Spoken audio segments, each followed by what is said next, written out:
Assalamualaikum warahmatullahi wabarakatuh.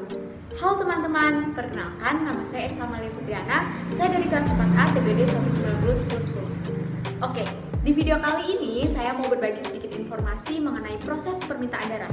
Jadi simak terus sampai akhir ya. Darah sangat berperan penting dalam tubuh manusia. Bahkan kebutuhan pasokan darah manusia tiap harinya bisa mencapai ribuan bahkan jutaan kantong setiap harinya. Makanya sekarang ini sering banget diadakan donor darah untuk memenuhi kebutuhan tersebut. Tapi pernah nggak sih kamu berpikir kenapa donor darah itu gratis alias tidak bayar, tapi setiap orang yang membutuhkan darah harus membayar sejumlah biaya? Nah, kebutuhan darah di Indonesia itu tinggi banget, dari mulai penggunaannya untuk menolong persalinan, mengobati penyakit, dan juga penanganan ketika terjadi suatu kecelakaan yang mengakibatkan korban kehilangan banyak darah. Dan untuk mendapatkan transfusi darah, terkadang pasien harus merogoh kantongnya dalam-dalam. Harga setiap kantong darah bisa mencapai kurang lebih Rp360.000. Bahkan bisa lebih dari ini, tergantung instansi di setiap daerah. Hal ini membuat kita bertanya-tanya, kenapa mahal sekali harga yang harus dikeluarkan untuk membeli satu kantong darah? Menurut Pengurus Pusat Palang Merah Indonesia, PMI Bagian Kesehatan, Bantuan Sosial, Donor Darah dan Rumah Sakit, yaitu Bapak Farid, yang dilansir dari berita.com.id. Belum lama ini, semua darah yang diperoleh dari PMI itu gratis. Tidak dipungut biaya untuk mendapatkannya, tapi memang ada biaya yang harus dikeluarkan sebagai biaya pemrosesan darah atau yang disingkat dengan BPD. Hal ini disebabkan karena darah tak bisa langsung disalurkan ke donor kepada pasien. Jadi, biaya yang selama ini dikeluarkan bukan untuk membayar darah.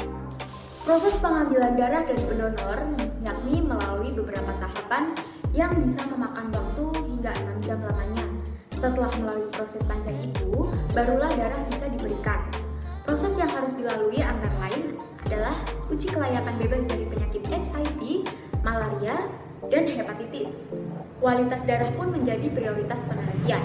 Harga kantong darah yang masih impor pun menjadi salah satu faktor melambungnya harga. Nah, di Indonesia sendiri, jumlah kebutuhan akan kantong darah bisa mencapai 5 juta kantong setiap tahunnya. Sebagai contoh, kita ambil kota Jepara. Nah, di kota Jepara sendiri, per bulannya kebutuhan akan kantong darah berkisar antara 1.000 sampai dengan 1.500 kantong setiap bulan. Biaya yang dikeluarkan bagi yang membutuhkan darah adalah biaya pemeliharaan dan pengelolaan darah, perekrutan donor, pengadaan kantong, bahan pakai medis dan non-medis, pemeriksaan hemoglobin atau HB, uji sari penyakit, uji cocok serasi atau cross-match, penggantian alat, pemeliharaan, dan biaya penunjang lainnya. Jadi, jangan salah sangka lagi ya. Lalu, bagaimana sih cara mendapatkan darah di PMI? Yang pertama, kita harus mengetahui terlebih dahulu golongan darah. Jika belum mengetahui golongan darah, dapat melakukan pengecekan di PMI maupun di beberapa vaskes terdekat seperti rumah sakit, laboratorium, atau puskesmas. Kedua, kita harus meminta surat keterangan dokter agar dapat menjadi pengantar kebutuhan permintaan darah ke PMI. Yang ketiga, serahkan surat keterangan pengantar permintaan darah kepada PMI dan nanti akan diberikan darah sesuai dengan kebutuhan. Yang terakhir, melakukan transaksi pembayaran untuk pengambilan darah. Nah, contoh untuk PMI Regional Daerah Istimewa Yogyakarta, yaitu biaya per kantongnya dikenakan sebesar Rp350.000.